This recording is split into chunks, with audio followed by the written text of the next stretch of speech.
Baik, saya ulangi. Assalamualaikum warahmatullahi wabarakatuh. Rekan-rekan Pak. sekalian, mahasiswa ilmu dan teknologi daging. Suara saya masuk ya? Masuk, Pak. Oke, terima kasih. Mas Zayan hadir ini, Mas Zayan.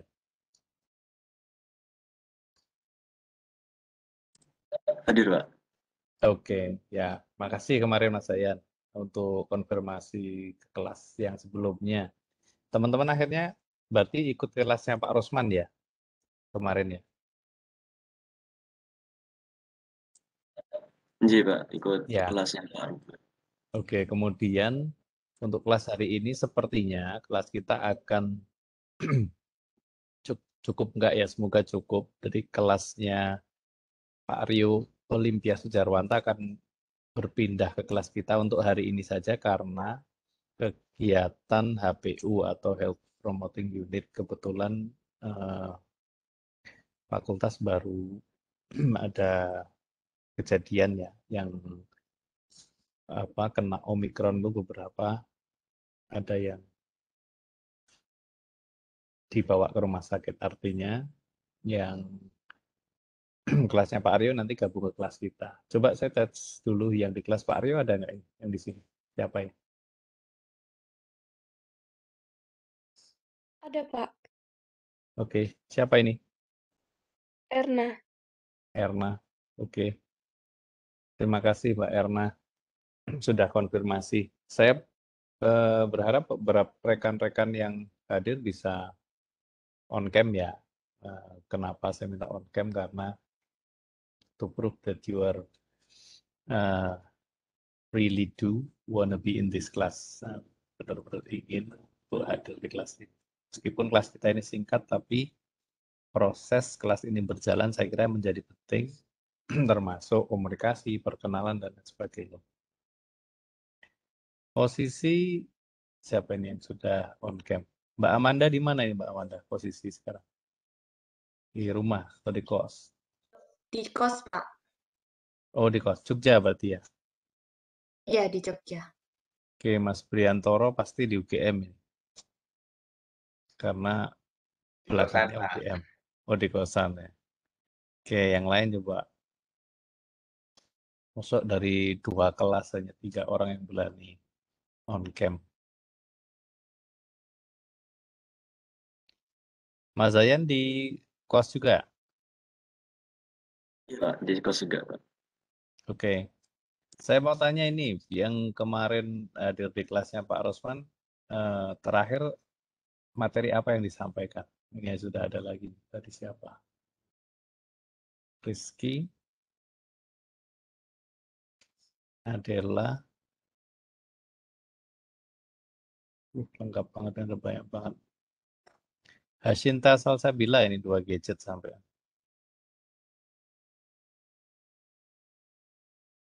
Saya tanya random aja lah.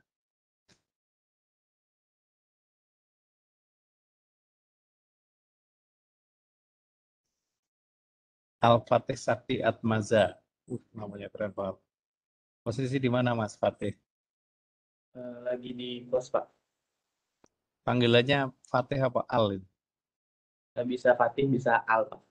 Oh ya, mirip sih sama Al Ghazali. Oke, Mas Al, kemarin terakhir ikut kelasnya Pak Rosman ya? Apa materi yang terakhir disampaikan beliau?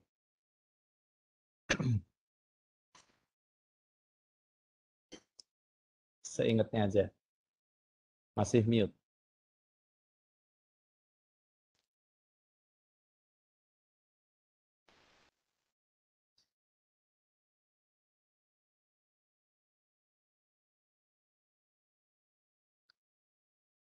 Masih mute Mas Al-Fatih.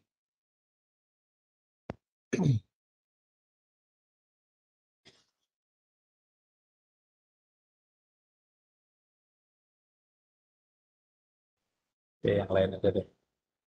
Kayaknya bermasalah dengan audio. Wah, ini ada yang baru. Setia Nugroho, barusan on cam. Mantap ya Mas Teo ya. Kemarin ikut kelas Pak Rosman nggak Mas Teo? Ikut, Pak. Oh. Apa yang diingat dari materi terakhir tempatnya Pak Usman? Terakhir itu retail card, Pak. Oh, retail card. Oke. Sudah pernah disampaikan tentang karkas grading?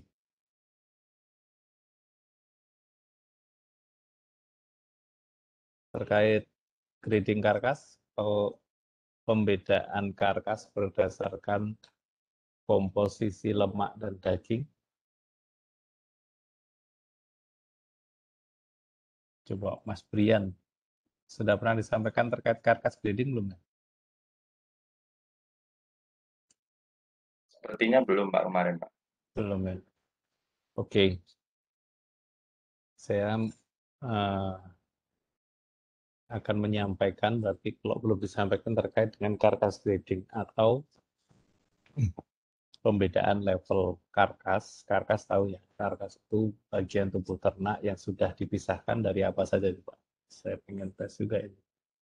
Jangan-jangan pengertian karkas tidak tahu.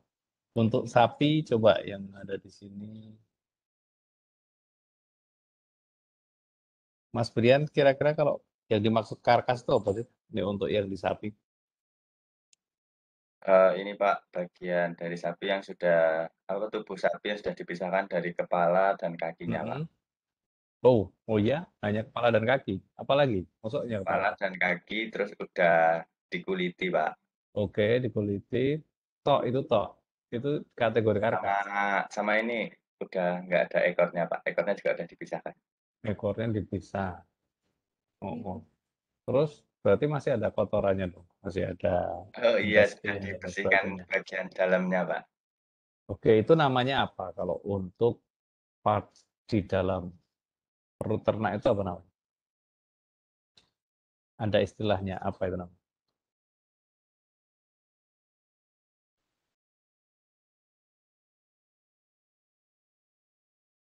Isi perut ternak itu apa saja? Itu aja dulu lah. Isi perut ternak apa aja? Isi rongga dalam ternak itu apa saja? Ada paru-paru, ada Jantung, saluran dinamakan, pencernaan. oke, dinamakan dengan ruminansia karena punya 4 perut toh. Rumen, retikulum, omasum, abomasum. Korek. Kemudian dia masih punya bagian lain seperti ginjal dan lain sebagainya. Nah, itu dihilangkan nggak kalau karkas?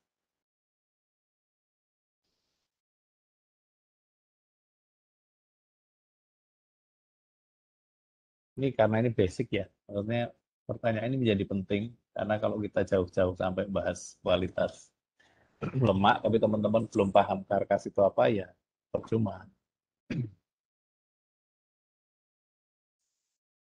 Coba teman yang lain.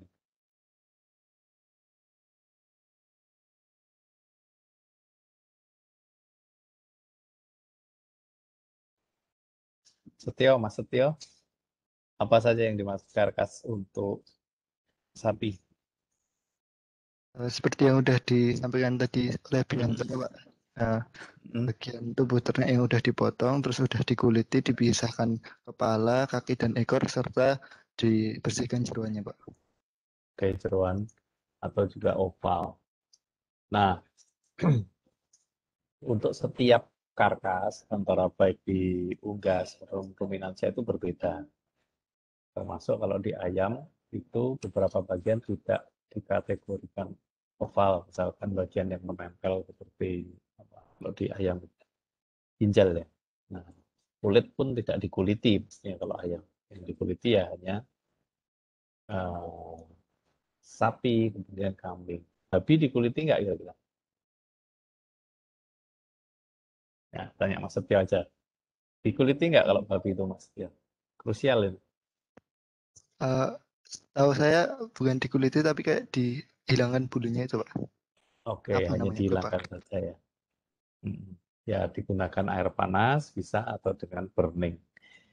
Bisa. Nah, karkas ini di rata-rata di Indonesia kalau yang sering ke Jagal atau ke RPH, jumlahnya itu ada kira-kira berapa persen dari bobot tubuh keseluruhan coba?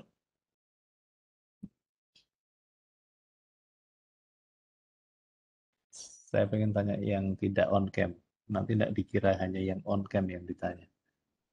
Adela, Ayu, Felaning. Yes. Ada? Ada, Pak. Oke. Adela, berapa persen kira-kira karkas sapi jika kamu ya memprosesnya dari bobot hidup itu ada berapa persen sih karkas sapi? Mungkin 50%, Pak. Oke, kenapa bisa 50%?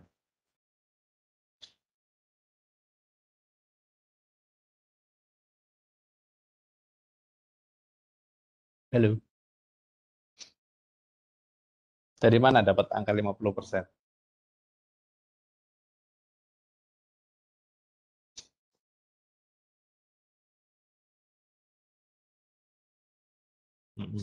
Jangan tanya Mbak Google, ini kita logika dulu aja. Kalau tanya Mbak Google pasti ketemu, meskipun salah.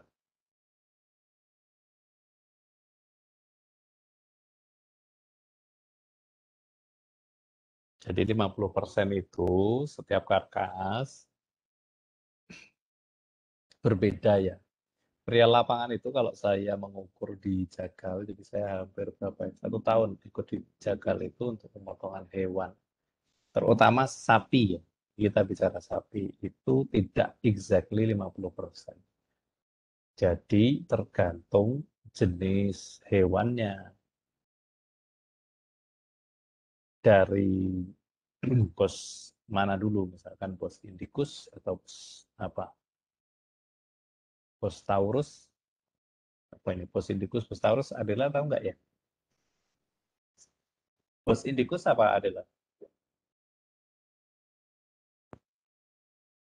Kita bicara dasar-dasar dulu lah. Del, kalau nggak tahu bilang pas lo ya. Jangan wasting time kita, waktunya dikit nih soalnya. Iya, Pak. Maaf, saya kurang tahu. Nah, oke, kita pindah ya. Oh, ada ini baru nih. Niko Dilon Nugroho. Seneng saya kalau Iya, banyak Pak. yang on cam, asli dari rumah ini ya. Asli dari rumah atau kos ini? Iya, Pak, di rumah, Pak. Di rumah ya. Rumahnya mana, Mas Niko? Kota gede, Pak. Wah, asli kota gede. Oke, Niko. Tadi saya menyampaikan bos Indicus, bos Taurus. Yang di benakmu terkait bos Indicus dan bos Taurus itu apa sih?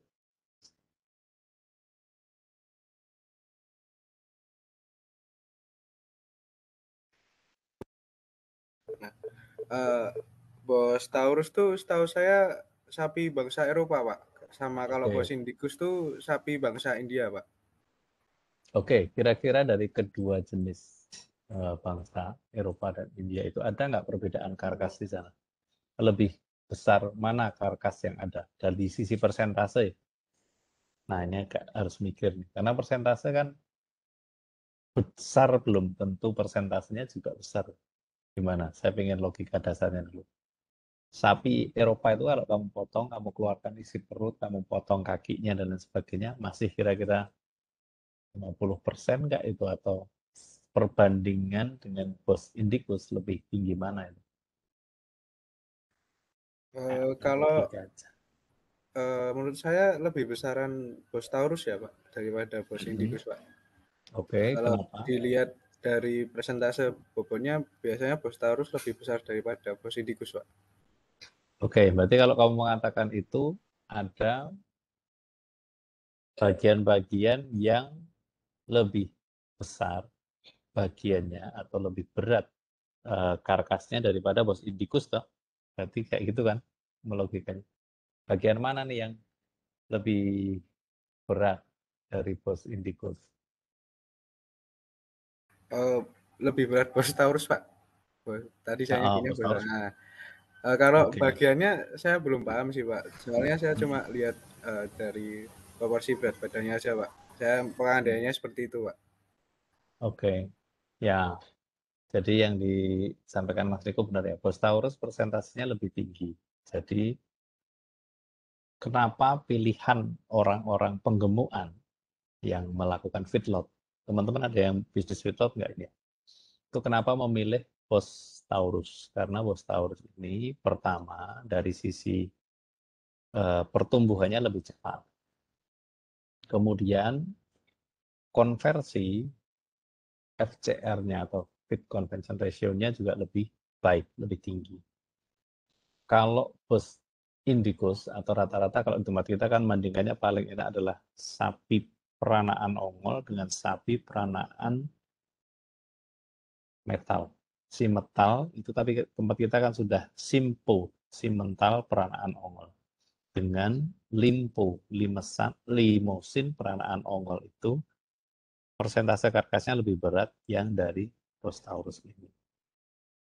Nah, kira-kira perbedaannya itu cukup tinggi ya. Kalau di Bos Taurus itu bahkan dulu bisa sampai di angka, saya pernah menemukan di angka 60-an persen.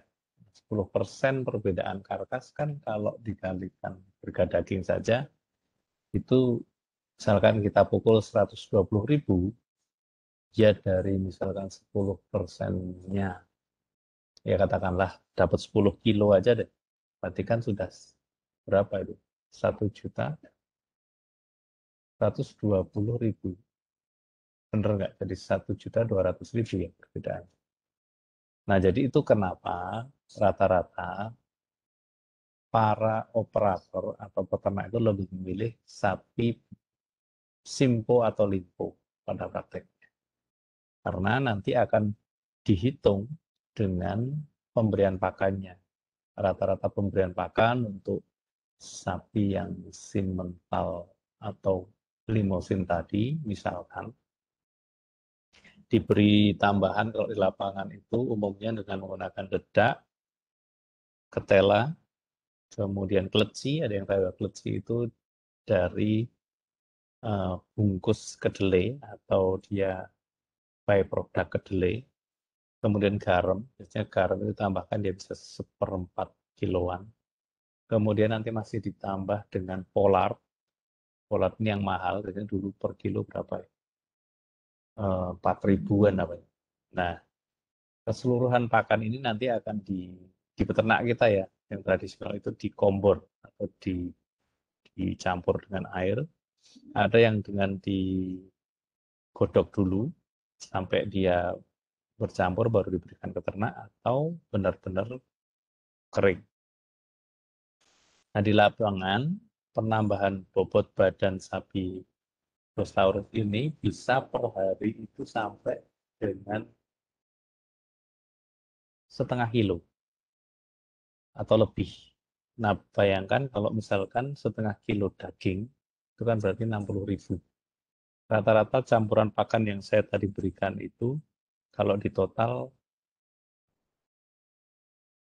per hari, itu bisa kan 2 kali pemberian. 1 kali pemberian pakan tadi adalah 15.000. Berarti kalau diberikan pagi dan sore, kira-kira habisnya 30.000. Dengan penambahan 0,5 kilo per hari, itu masih menguntungkan untuk peternak. Nah, maka pilihan penggemukan atau feedlot itu kenapa masih di breed yang sapi Bos Taurus. Itu karena hal tersebut. Nah, bagaimana dengan PO? PO itu pada waktu saya mengambil data, kira-kira dia bahkan tidak sampai 50%. Jadi 50% itu bisa naik turun, tapi naik turun itu kalau untuk bisnis itu sangat berpengaruh, karena bisnis di peternakan itu ya harus memperhatikan pakan dan konversi pakan tadi. Nah, rata-rata PO itu sehari itu hanya di 0,46. Itu maksimal. Diberikan pakan yang sangat bagus itu dia akan 0,46 kg. Nah, perbedaannya itu yang akan membuat orang biasanya memilih sapi limpo atau simpo untuk ditemukan. Nah, pastinya pemberian pakan ini juga akan berpengaruh terhadap kualitas atau marbling dari ternak. Di umur berapa, misalkan sapi ini mulai digemukkan, kita berbicara penggemukan ya, tapi sebagai satu bagian dari keseluruhan bisnis di proses manufakturing daging istilah. Nah, di penggemukan rata-rata memang dia dipilih di umur di mana ketika diberikan pakan itu konversinya tidak ke lemak tetapi ke daging. Karena ternak yang cenderung tua, apalagi yang 2 tahun ke atas, itu cenderung konversinya kalau diberikan pakan nanti sudah tidak ke pertumbuhan daging tapi ke pertumbuhan lemak. Sehingga kalau dijagal atau dihitung nanti di pendapatan dari penjualan daging itu, untuk ternak yang tua digemukkan itu tidak begitu disukai jagal karena apa? Lebih banyak lemaknya daripada daging. Seperti kita tahu harga lemak itu murah. Nah, ada yang tahu nggak ya? Yang bapaknya jagal nggak di sini. Kalau dulu teman saya banyak dia jagal.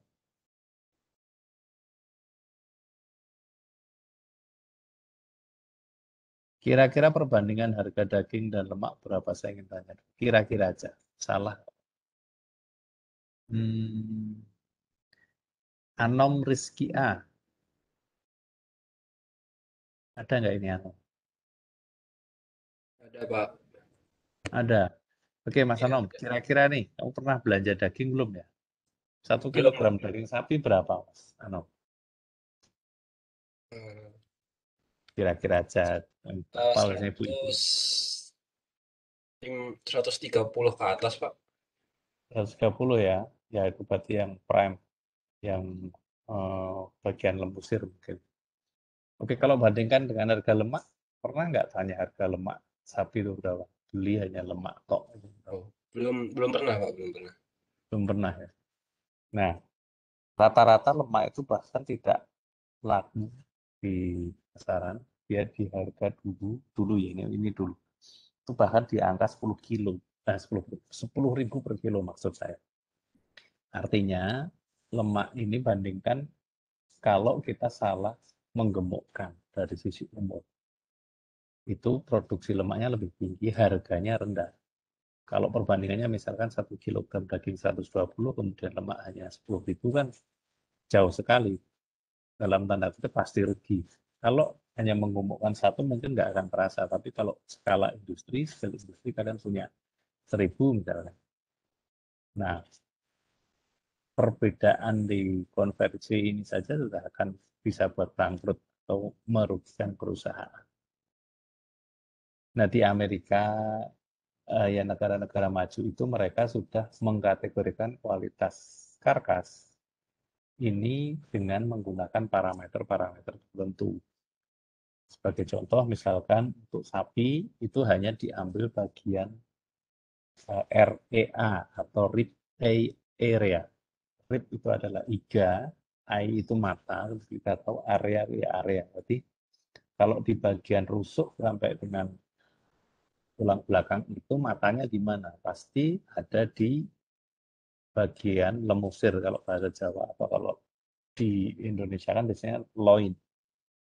Atau ada yang menyebut tenderloin atau sirloin. Itu adalah bagian dari loin. Nah, rib eye area ini biasanya digunakan untuk mengetahui kualitas dari karkas secara keseluruhan. Nah, memang di tempat kita belum banyak dipraktekkan, tetapi di negara maju, terutama di Amerika ini, menjadi patokan dasar. Nah, ini yang saya sampaikan tadi, untuk persentase karkas itu biasanya dihitung dari berat karkas dibagi dengan berat hidup atau bobot hidup ternak dikalikan 100%, nanti akan ketemu.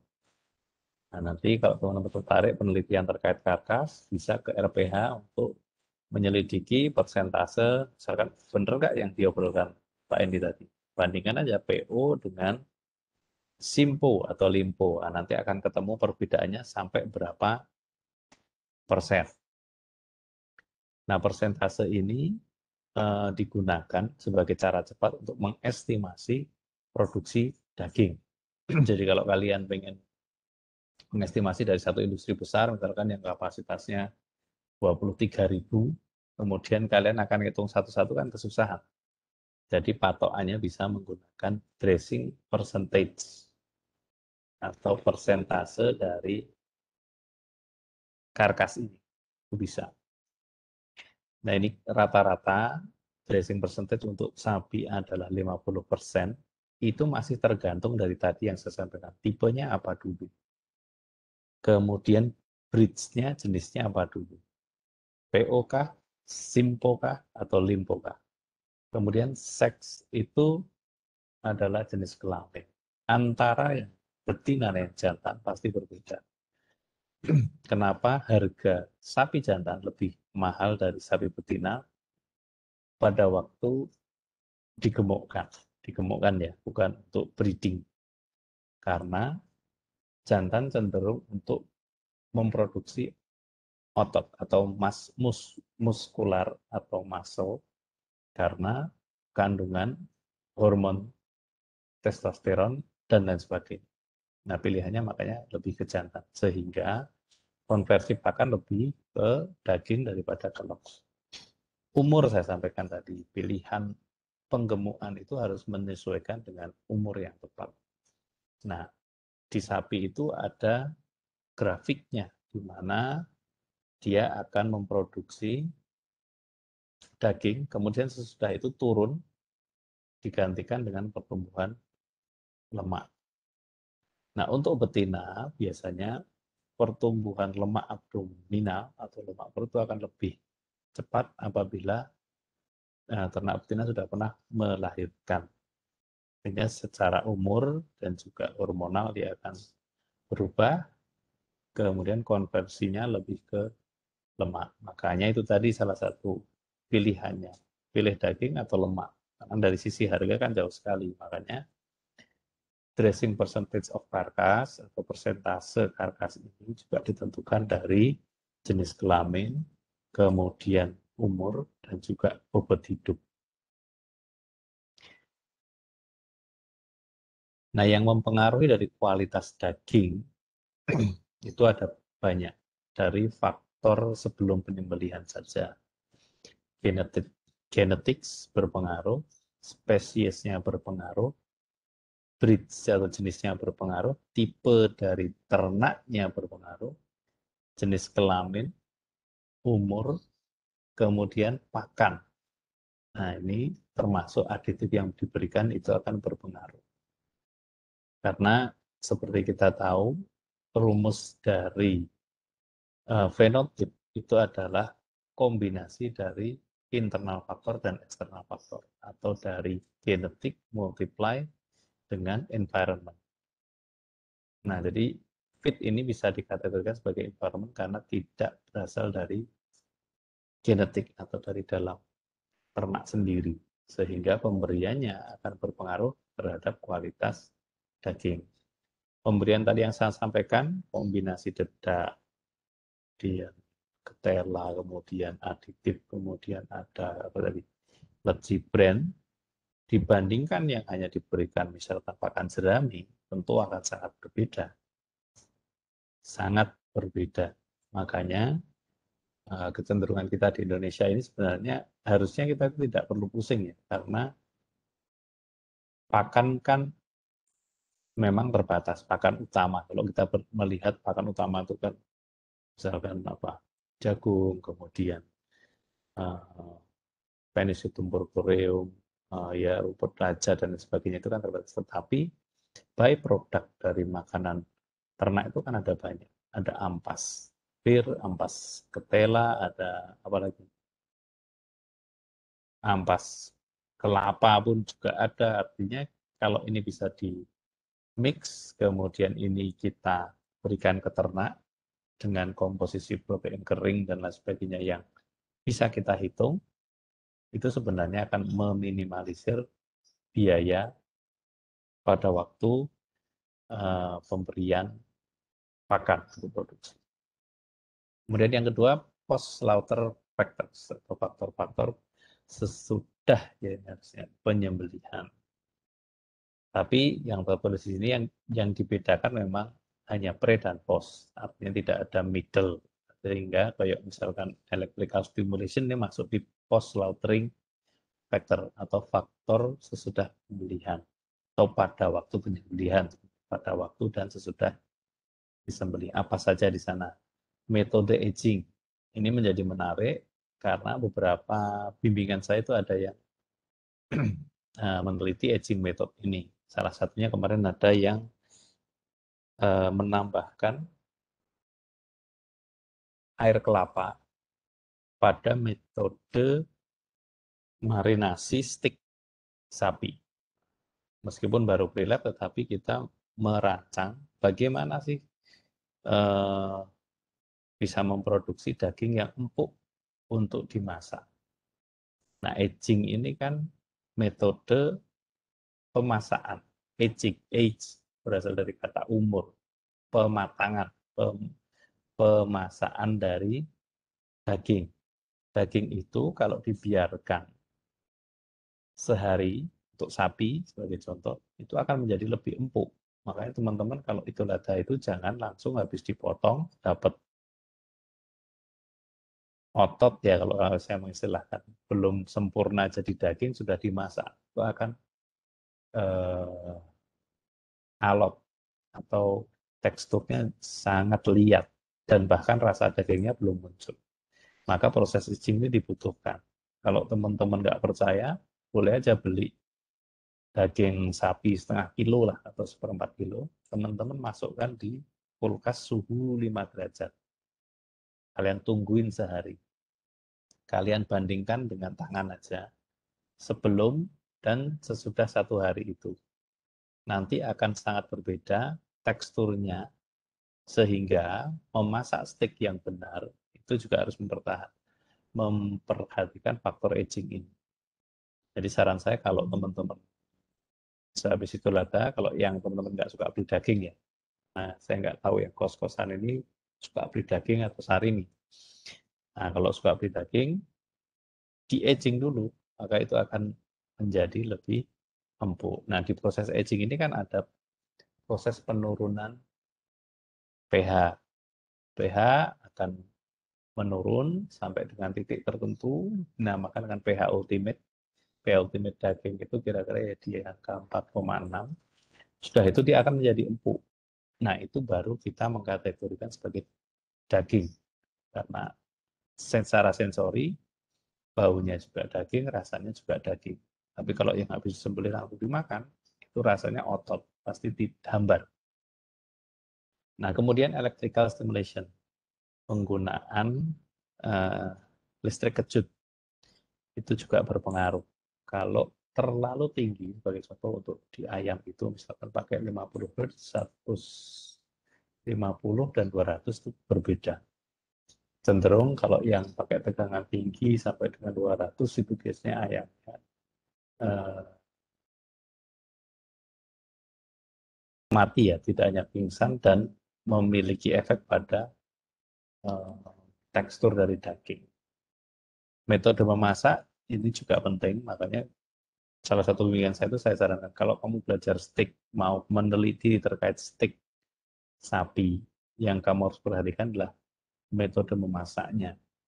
Jangan pernah bilang steak kalau itu hanya daging yang dikasih garam kamu kemudian bakar di atas pembakaran, itu bukan steak. Yang dinamakan steak adalah art of cooking-nya, bagaimana memotong slicing dari misalkan loin, kemudian tebalnya berapa. Jadi kira-kira yang dinamakan steak itu ada ukurannya. Tidak boleh kira-kira lebih tipis daripada 2 sentian. Artinya ada standar. Bagaimana metode memasaknya? Metode well done, middle atau well done, medium atau rare. Rare ini yang mentah, tengahnya masih ada merahnya, masih warna daging. Medium juga masih ada tapi sedikit. Well done itu totally cook atau semuanya sudah beralih warna menjadi warna warna daging masak atau lebih ke abu-abu kecoklat ya. Nah, dalam memasak ini pun ada tekniknya yang dinamakan teknik memasak steak itu, misalkan menggunakan teknik well done. Itu berarti kira-kira setiap sisinya itu dibakar, bisa di pan, misalkan itu selama 5 menit. Dan itu harus bersisian, tidak boleh sembarangan, misalkan 110 menit dibalik 5 menit, nggak boleh. 5 menit untuk setiap sisi. Nah, kemudian teknik yang selanjutnya adalah bathing butter. Jadi bagaimana diguyur dengan butter yang sudah ada, dan ditambahi dengan bawang atau juga daun rosemary dan sebagainya. Nah, baru kita bisa memproduksi satu steak yang enak, dan kita kategorikan itu steak karena metode memasak steak itu akan berbeda dengan metode memasak sate. pH karkas sudah saya jelaskan dan juga daging. Nah, ini untuk industri besar saat ini rata-rata mereka meng-aging itu bisa sampai dengan 6 minggu untuk karkas yang besar. Bahkan di industri yang saya lihat kemarin di Makmur Perkasa itu punya satu storage besar yang di sana suhunya berkisar 2 sampai 4 derajat. Nah, itu digantung satu-satu karkas itu nanti diperam setelah di-aging gitu selama 6 minggu, kemudian sudah itu di freezer. Nah, itu yang dipotong dulu kemudian freezer. Itu yang biasanya dijual ke hotel, ke Horeca atau hotel dan retail toko retail lainnya itu ukurannya disesuaikan, kemudian sudah di-pack, diberi dengan liquid absorbent atau penyerap liquid. Nah, itu kemudian nanti mulai dijual secara retail. Kemudian ini ada juga yang membuat daging itu menjadi lebih empuk. Di dalam daging sendiri ada yang namanya meat tenderizing enzyme. Biasanya dari jenis protease ya. Nah, itu makanya daging itu dibiarkan saja dia akan mengempuk sendiri. Kalau diberikan introduksi panas atau bahan lain, itu biasanya akan mengganggu meat tenderizing enzyme ini, karena dia prosesnya akan terganggu. Kemudian marbling, fats atau lemak marbling, saya kira teman-teman sudah tahu ini umum. Lemak yang ada di dalam daging, nah itu dinamakan marbling fat atau titik-titik lemak yang ada di dalam daging. Kemudian metode pengawetan, preservation-nya, seperti tadi saya sampaikan itu menjadi penting. Tipe dari ototnya itu di mana. Nah, tentu saja mengempukkan bagian cak atau bagian paha depan, misalkan dengan bagian loin, akan berbeda hasilnya. Lebih cepat yang loin, karena dia memang jarang gerak sehingga cepat menjadi lebih empuk. Nah, types of muscle and location of muscle biasanya jadi satu, karena lokasinya di mana pasti dia nama ototnya juga berbeda. Nah, kualitas karkas dan juga daging ini biasanya diukur dengan kualitas grading. Nah, di USDA atau di US itu ada satu lembaga namanya USDA itu membedakan itu dari part kecil namanya REA atau rib area. Nah, mereka mengukur kualitasnya itu dengan nama yield grade. Yield itu istilahnya perbandingan antara biasanya lemak dan daging yang ada. Nah, kualitas grade-nya tadi ditentukan oleh berat karkasnya, jumlah dari daging yang diproduksi, dan juga kualitas dari meat from the carcass, atau kualitas daging dari karkas yang ada. Tadi disampaikan sudah pasti akan berbeda apabila kelaminnya berbeda, kemudian umurnya berbeda, dan juga marbling atau intramuscular fat atau lemak yang ada di antara muskular, di otot-otot daging. Nah, kenapa harus di-grading atau dibedakan untuk sapi terutama? Nah, ini satu tujuannya untuk memprediksi dari palatabilitas. Palatabilitas ini bisa disamakan dengan rasa, tapi cenderung ke keempukan biasanya. Juiciness, kemudian tekstur, itu masuk di palatabilitas. Makanya sering banyak penelitian yang mengukur kualitas fisik dari steak misalkan. Nah, itu untuk mengukur apa? Palatabilitas dari steak itu sendiri. Parameternya ada banyak. Ada bisa daya ikat air, bisa keempukan, bisa dengan juiciness, ada bahkan tenderness, ada chewiness, banyak sekali parameternya. Kalau kita menggunakan satu mesin, misalkan TATX atau mesin Instron Texture Analyzer, satu daging itu parameternya bisa banyak sekali. Karena keempukan sendiri di sisi mesin sensori itu bahkan bisa 10 lebih jenis parameternya. Sehingga ahli-ahli steak itu akan lebih hebat sebenarnya kalau disupport dengan data dari mesin. Kan sering sekali kita misalkan ngefans dengan koki, misalnya kalau di Indonesia siapa? Chef Arnold atau Chef Renata, atau kalau di luar ada juga yang lebih hebat. Saya sering ikuti. Ya kalau di Turki ada juga rumah makan khusus steak. Tapi rata-rata mereka kan tidak based on data, masih based on sensory data ya, artinya hanya kebiasaan memakan, menggunakan tangan. Misalkan, oh kalau yang steak kategori medium, misalkan dengan ujung dari jempol, misalkan. Hal-hal seperti ini memang agak bias, tapi kalau menggunakan alat itu akan lebih bagus. Bayangkan kalau teman-teman misalkan punya satu restoran steak yang supporting datanya itu adalah data dari Instron Texture Analyzer. Misalkan ada yang jualan daging sapi, misalkan lokal, di aging misalkan 6 minggu, diperam, biarkan 6 minggu. Kemudian teman-teman bisa menjanjikan keempukannya kira-kira di angka misalkan berapa kilogram force. Nah, itu akan menjadi satu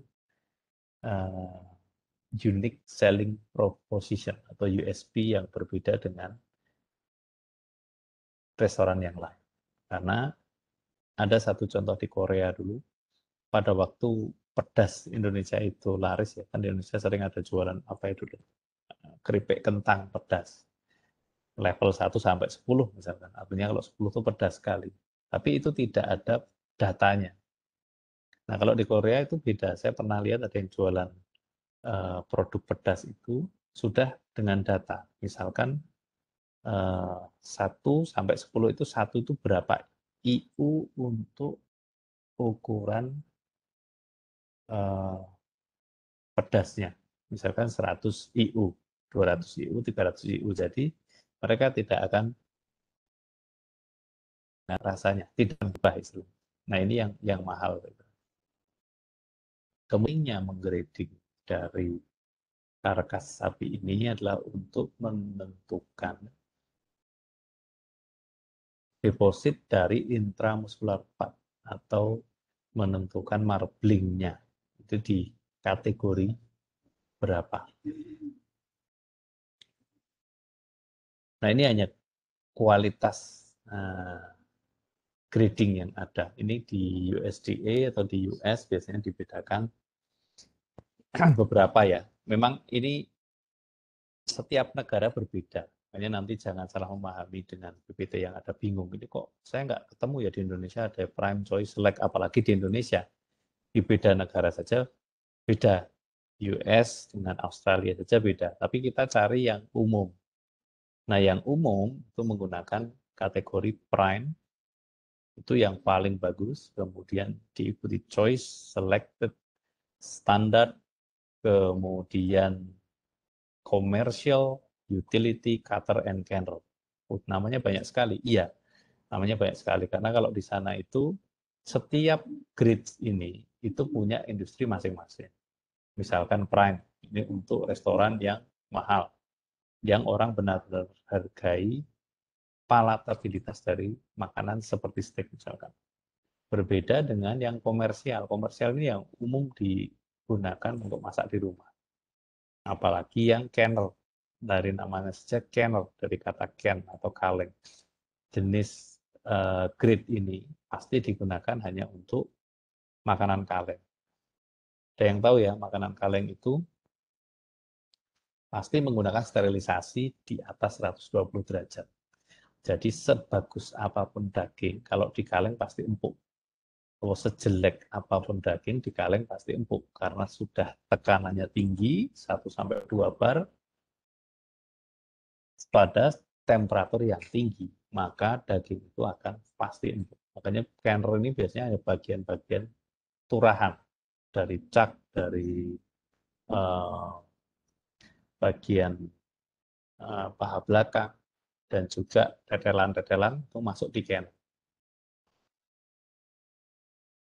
Nah, biasanya grading ini itu dibatasi di bawah 42 bulan.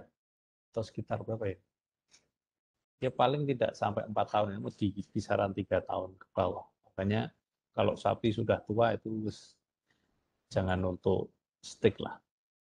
Kalau tempat kita untuk rendang saja, karena masaknya berkali-kali, dimasak berulang-ulang. Pasti empuk juga, cuman rasanya hilang. Yang masih tinggi rasa bumbunya. Makanya kalau bedanya orang luar dengan orang luar itu menghargai rasa daging, kalau di kita bumbu.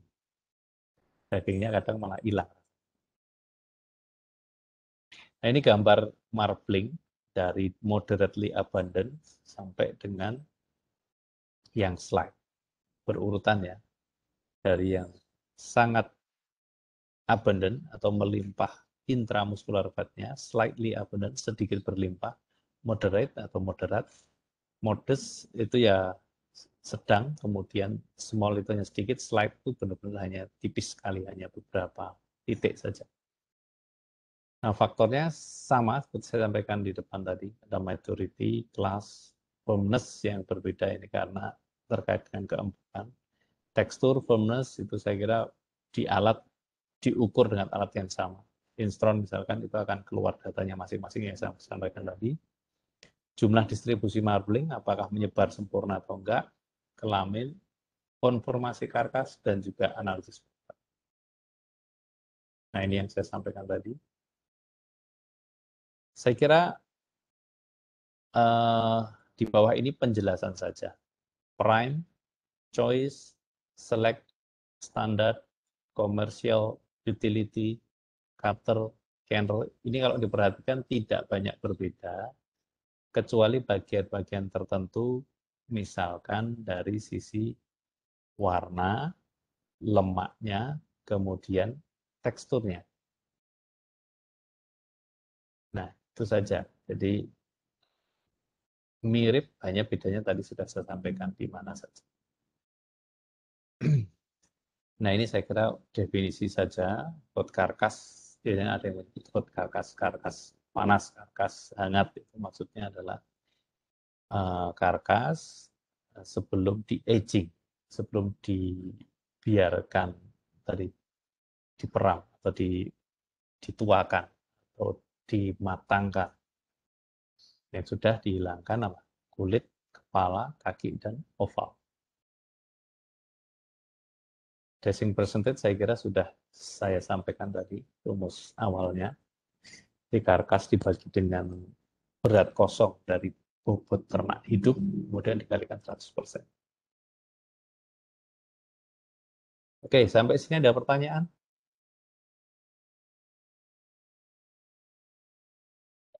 Pak, Kita sampai izin. jam berapa ya? Oke, silakan Mas Zayan. Oh iya, saya izin bertanya Pak. Terkait untuk pengempukan daging itu biasanya kan dalam rumah tangga, terutama ibu saya itu Yes. mengaplikasikan untuk pengempukan daging itu menggunakan susu. Apakah itu diperbolehkan ya Pak? Kalau diperbolehkannya itu perspektif ya. Dari sisi apa dulu nih?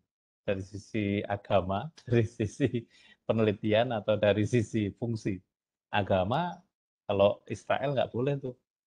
Iya, kalau Yahudi itu kamu masak daging campur susu ada aturannya. Bahkan kamu masak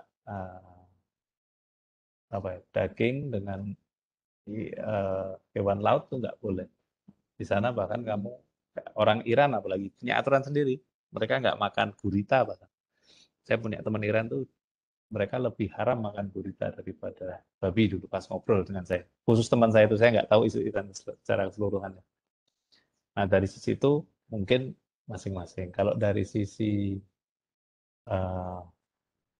boleh tidak di Indonesia, saya kira boleh-boleh saja. Itu mungkin dari pengalaman lapangan, dengan menggunakan susu itu akan membantu pengempukan. Nah, susu itu sendiri ditinjau dulu kandungannya apa. Kan ada macam-macam tuh susu. Ada susu bubuk, susu asli, susu... Nah, ini saya nggak tahu yang dipakai ibunya Mas Zayan. Susu apa biasanya Mas?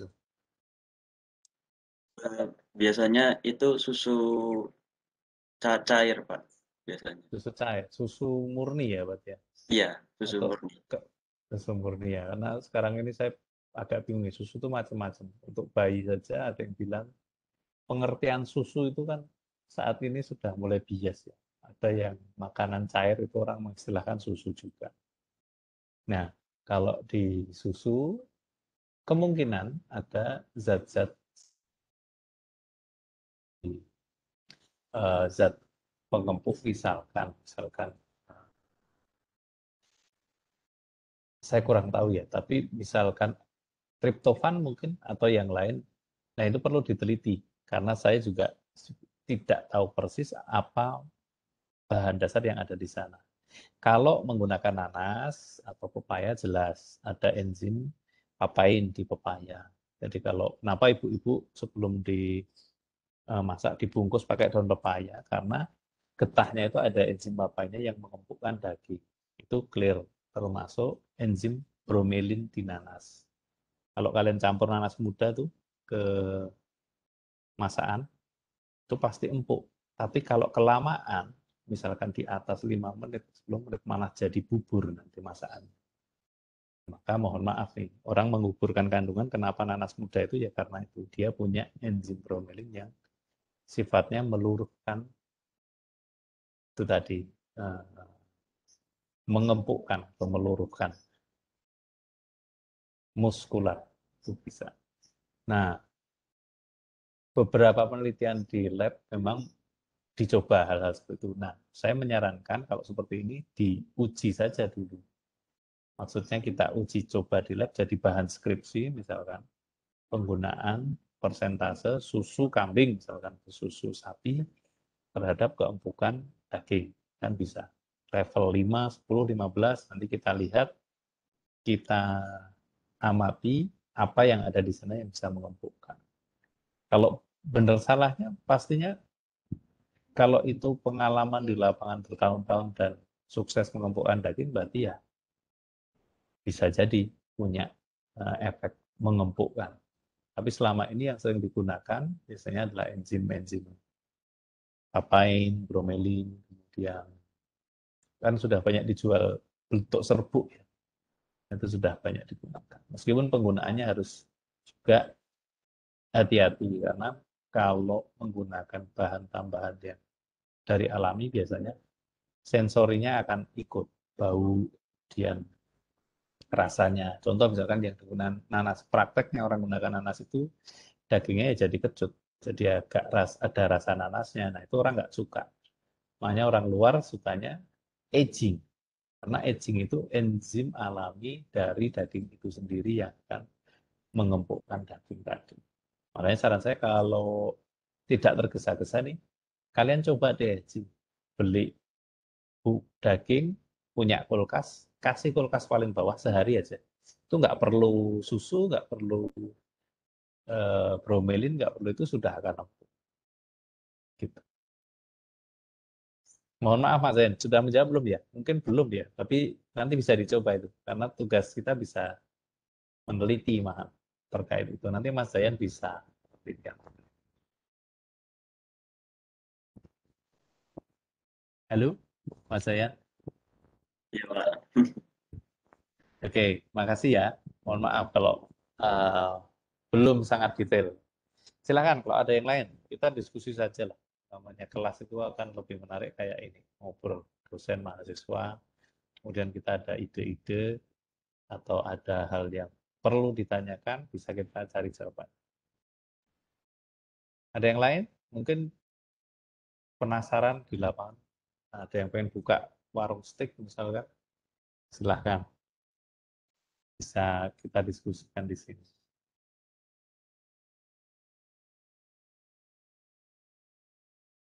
Kalau belum ada, teman-teman saya kira waktu juga, ini sudah habis saya kira. Ini sebenarnya materi masih ada yield grade, atau bagaimana mengukur dari satu karkas itu. Jadi untuk mengkategorikan itu di yield grade 1 sampai 5 itu caranya gimana.